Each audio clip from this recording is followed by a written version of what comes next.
तो नमस्ते दोस्तों, स्वागत है आप सभी लोगों का अपने YouTube channel dream India study point में।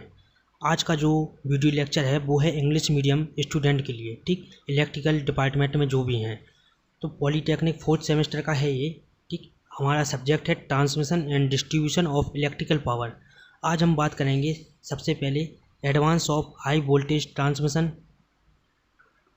इसके बाद हम पढ़ेंगे selection of voltage for HT and VT। और इसके बाद हम पढ़ेंगे most important topic high voltage direct current power transmission HVDCT। और इसके बाद हम पढ़ेंगे लाइन पैरामीटर और कांस्टेंट। आज हम 4 टॉपिक के बारे में पढ़ेंगे इस वीडियो लेक्चर में। देखिए, वीडियो भले ही लंबी हो बट आपको हर चीज़ अच्छे से और एकदम डिटेल में समझाई जाएगी, ठीक है। तो वीडियो लास्ट तक ज़रूर देखें। तो चलिए सबसे पहले समझते हैं हम advantage of high voltage transmission. Following are the benefit of electrical energy transmission at high voltage। High voltage पर मतलब वोल्टेज ट्रांसमिशन के क्या क्या लाभ हैं, तो इसको हम पॉइंट वाइज पढ़ेंगे। सबसे पहले हम इसमें पढ़ेंगे, तो इसमें जो पहला पॉइंट आपका है लो करंट। लो करंट के अंदर देखिए, at constant power the current following in the transmission line is proportional to the voltage generated it. P बराबर V I cos phi, I बराबर P upon V cos phi. देखिए, I इस side जाएगा, P इस side आएगा, तो P upon V cos phi, I बराबर I समानुपाती 1 अपॉन वी, ठीक है। देखिए, इसका मतलब है ट्रांसमिशन लाइन में जो धारा प्रवाहित होती है वो वोल्टेज के समानुपाती होती है, ठीक है। आई समानुपाती 1 अपॉन वी। इसके बाद हम पढ़ेंगे, it is clear that when the voltage in high then the current value will be low because the current is inversely proportional to the voltage। देखिए, इसका मतलब है, इससे स्पष्ट है कि जब वोल्टेज अधिक होता है तो धारा का मान कम होता है, और क्योंकि धारा वोल्टेज के समानुपाती होती है, ठीक है। इसके बाद इसी में है दूसरा पॉइंट आपका लो वोल्टेज ड्रॉप। उसी में एडवांटेज ऑफ ट्रांसमिशन लाइन में है आपका दूसरा point voltage low voltage drop. तो when the voltage is high the current value is low which also reduce the voltage drop. V drop बराबर आई जेड, ठीक है। देखिए, इसका मतलब है वोल्टेज हाई होने पर धारा का मान कम होगा, जिससे वोल्टेज ड्रॉप भी कम होगा, ठीक। इसके बाद आता है हमारा तीसरा point better voltage regulation. In case of high voltage, the current value will be low, which will also reduce the voltage drop when result is good voltage regulation। देखिए, अधिक वोल्टेज पर धारा का मान कम होगा, जिससे वोल्टेज ड्रॉप भी कम होगा, जिसके परिणाम स्वरूप वोल्टेज रेगुलेशन भी कम होगा। देखिए, जब धारा का मान कम होगा तो वोल्टेज ड्रॉप भी कम होगा, ठीक, जिससे वोल्टेज रेगुलेशन भी कम होगा। सरल भाषा में एकदम नोट्स हैं आपके लिए, अगर आप चाहें तो एक या दो बार पढ़ें, आपको आराम से याद हो जाएगा। इसके बाद हमारा आता है दूसरा जो टॉपिक है वो है selection of voltage for HT and VT line, HT and LT line, ठीक। AC power is transmitted thought HT and LT but transmission cost has to be keep in mind. देखिए, इसका मतलब है कि AC को HT एंड VT के द्वारा transmit किया जाता है, लेकिन ट्रांसमिशन कॉस्ट को ध्यान में रखते हुए हम जानते हैं कि हाई वोल्टेज पर पावर को ट्रांसमिट करने में कम खर्च आता है। देखिए, जब हाई वोल्टेज पर पावर को ट्रांसमिट करते हैं, एक जगह से दूसरी जगह भेजते हैं, तो हमको जो कॉस्ट है वो कम होती है, ठीक, कम खर्च आता है। तो वही यहाँ पर लिखा है AC power is transmitted thought HT and LT but transmission cost has to be keep in mind. मतलब ट्रांसमिशन की जो कॉस्ट होता है उसको ध्यान में रखना पड़ता है। Be know that there is less expense in transmit power of the voltage. इसके बाद है but due to the high voltage the insulation of the transmission line cost more for the switch gear cost and other equipment, so the select the voltage is based on the distance of the transmission line. इसका मतलब क्या है, लेकिन high voltage की वजह से transmission line की insulation और स्विच गियर कॉस्ट दूसरे उपकरणों की कीमत ज़्यादा होती है। मतलब जो स्विच गियर और जो दूसरे उपकरण हैं उनकी कीमत ज़्यादा होती है, ठीक है। इसी चीज़ को ध्यान में रखते हुए इसलिए वोल्टेज को सेलेक्ट करने के लिए ट्रांसमिशन लाइन की डिस्टेंस पर आधारित होता है। जो मतलब वोल्टेज हम भेजते हैं वो ट्रांसमिशन लाइन के डिस्टेंस पर आधारित होता है। इसको हम आगे समझेंगे डायग्राम द्वारा, ठीक है। इसके बाद आता है the transmission voltage that has a transmission cost medium is called a economical transmission voltage. वह ट्रांसमिशन वोल्टेज जिसकी ट्रांसमिशन कॉस्ट मीडियम होती है उसे इकोनॉमिकल ट्रांसमिशन वोल्टेज कहते हैं, ठीक। मतलब जिसकी कॉस्ट ना कम हो ना ज़्यादा, मीडियम हो, उसको हम कहते हैं इकोनॉमिकल ट्रांसमिशन वोल्टेज। अब देखिए इसको यहाँ इसके द्वारा समझते हैं हम। जब हमारी जो ट्रांसमिशन लाइन का डिस्टेंस होगा वो 0 से 20 किलोमीटर होगा तो 11 kV की धारा उसमें वोल्टेज बहेगा, ठीक। या 11 kV का वोल्टेज उसमें सप्लाई दिया जाएगा। जब हमारी डिस्टेंस 20 से 60 किलोमीटर होगी तब 33 kV दिया जाएगा। जब 60 से 120 होगी तब 66 kV दिया जाएगा। जब 120 से 240 होगी तो 132 kV। जब 240 से 480 होगी तो 240 kV। जब 480 से 800 किलोमीटर होगी तो 440 kV। देखिए इससे क्या समझ में आता है कि जैसे जैसे दूरी बढ़ती जाती है हमारी जो वोल्टेज होता है वो भी बढ़ता जाता है। देखिए दूरी के साथ साथ वोल्टेज बढ़ेगा, ठीक। जैसे जैसे आपकी दूरी जितनी बढ़ती जाएगी उतनी ही आपका वोल्टेज का मान भी बढ़ता जाएगा। अब देखिए इकोनॉमिकल वोल्टेज का फॉर्मूला देख ले, अगर आपको बाई चांस पूछ ले कभी पेपर में तो उसके लिए V बराबर 5.5 0.62 L plus P upon 100 kV। L है, एल यहाँ पर क्या है, लेंथ ऑफ ट्रांसमिशन लाइन की लंबाई, ठीक है। P बराबर max power of the delivered, जो हम पावर दे रहे हैं वो कितना है। V बराबर line voltage of transmission line, मतलब लाइन में कितना वोल्टेज बह रहा है, ठीक। तो देखिए आप इस चित्र को अच्छे से देख लें और अच्छे से समझ लेंगे। जब जब हमारी दूरी बढ़ेगी उसी के साथ साथ हमारा वोल्टेज भी बढ़ाया जाएगा, ठीक है। देखिए इसके बाद आता है हमारा मोस्ट इम्पॉर्टेंट टॉपिक, चौथा टॉपिक। तीसरा टॉपिक इस वीडियो का तीसरा टॉपिक है, मोस्ट इम्पॉर्टेंट है, ठीक है। आप इस पर इम्पोर्टेंट लिख सकते हैं, high voltage direct current power transmission HVDCT। देखिए सबसे पहले हम इसका डायग्राम देखते हैं।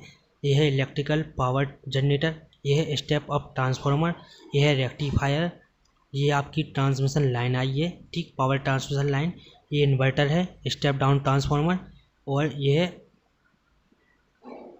आपका यूटिलाइज स्टेशन है, ठीक है। सबसे पहले आप डायग्राम अच्छे से बना लें, ठीक।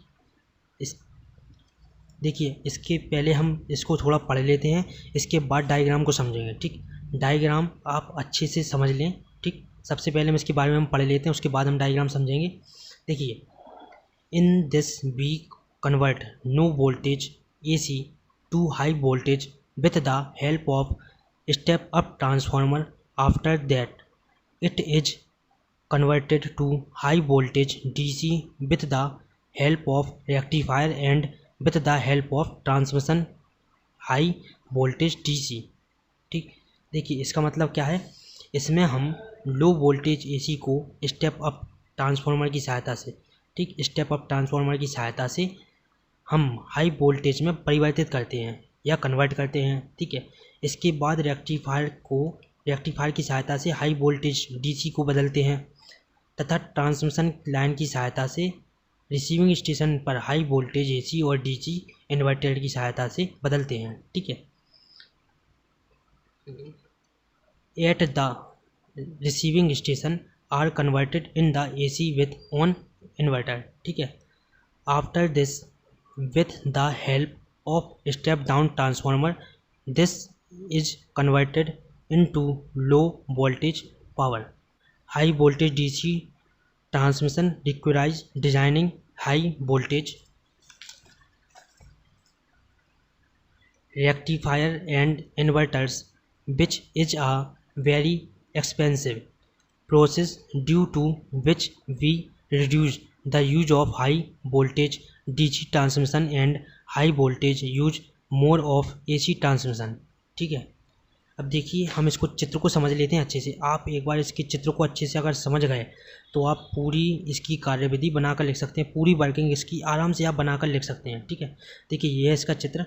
सबसे पहले हम जी देखते हैं इलेक्ट्रिकल पावर जनरेटर यहाँ पर लगा है। देखिए यहाँ इसमें हम लो वोल्टेज एसी को स्टेप अप ट्रांसफार्मर की सहायता से, एक बार फिर सुन लीजिए, लो वोल्टेज एसी को स्टेप अप ट्रांसफार्मर की सहायता से हाई वोल्टेज में परिवर्तित करते हैं।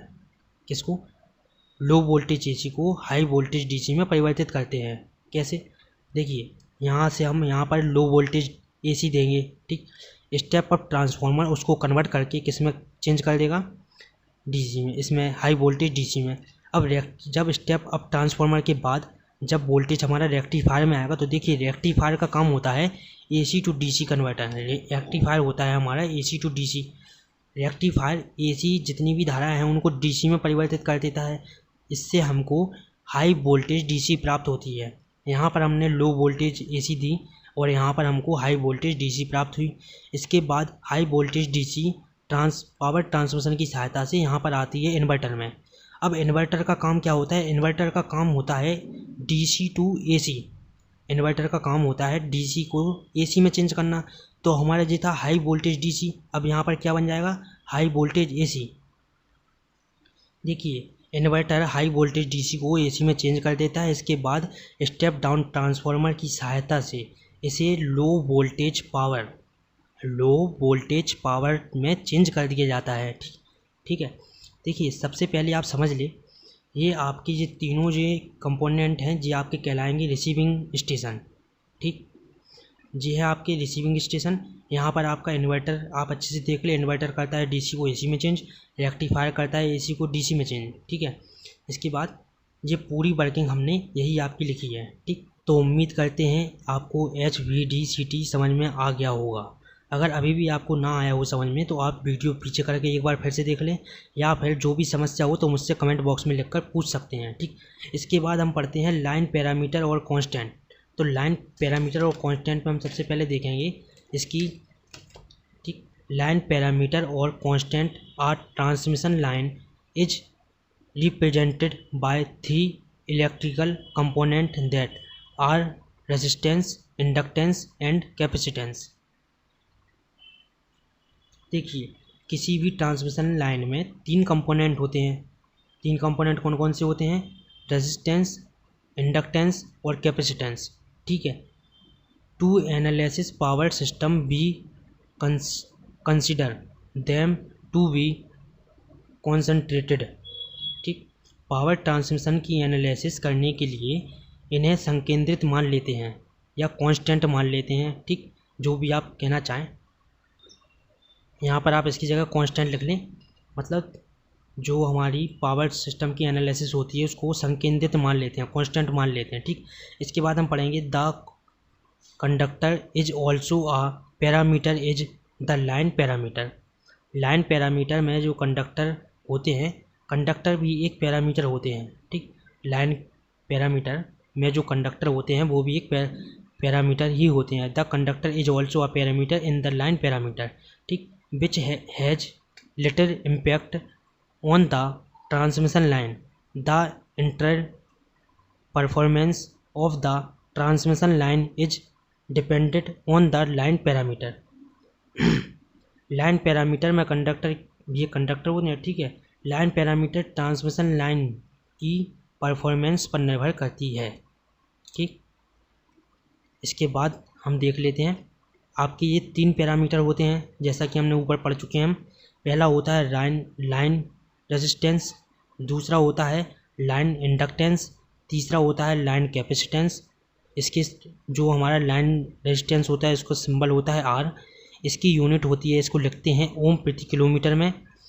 दूसरा हमारा होता है लाइन इंडक्टेंस, इसका सिंबल होता है L और इसको हम लिखते हैं हेनरी प्रति किलोमीटर में, इसकी यूनिट होती है। ठीक है, लाइन कैपेसिटेंस तीसरा है हमारा, इसका सिंबल होता है C और इसकी यूनिट होती है फैराडे प्रति किलोमीटर। तो देखिए आज हमने 4 टॉपिक के बारे में पढ़ा। इसके आगे आने वाली वीडियो में हम आपको और आगे इसके बाद पढ़ाएंगे ट्रांसमिशन लाइन। ठीक, significance of resistance on transmission. तो इसके आगे आने वाली वीडियो भी आपके लिए इम्पोर्टेंट है। तो देखिए वीडियो को लंबा ना करते हैं, आज की वीडियो यहीं पर ख़त्म करते हैं। तो मिलते हैं अगली वीडियो में। अगर आपको वीडियो अच्छी लगी हो तो लाइक कमेंट शेयर ज़रूर करें अपने दोस्तों के साथ, ठीक। और अपने दोस्तों को भी बताएं कि इंग्लिश मीडियम की भी सारी क्लासें स्टार्ट हो चुकी हैं।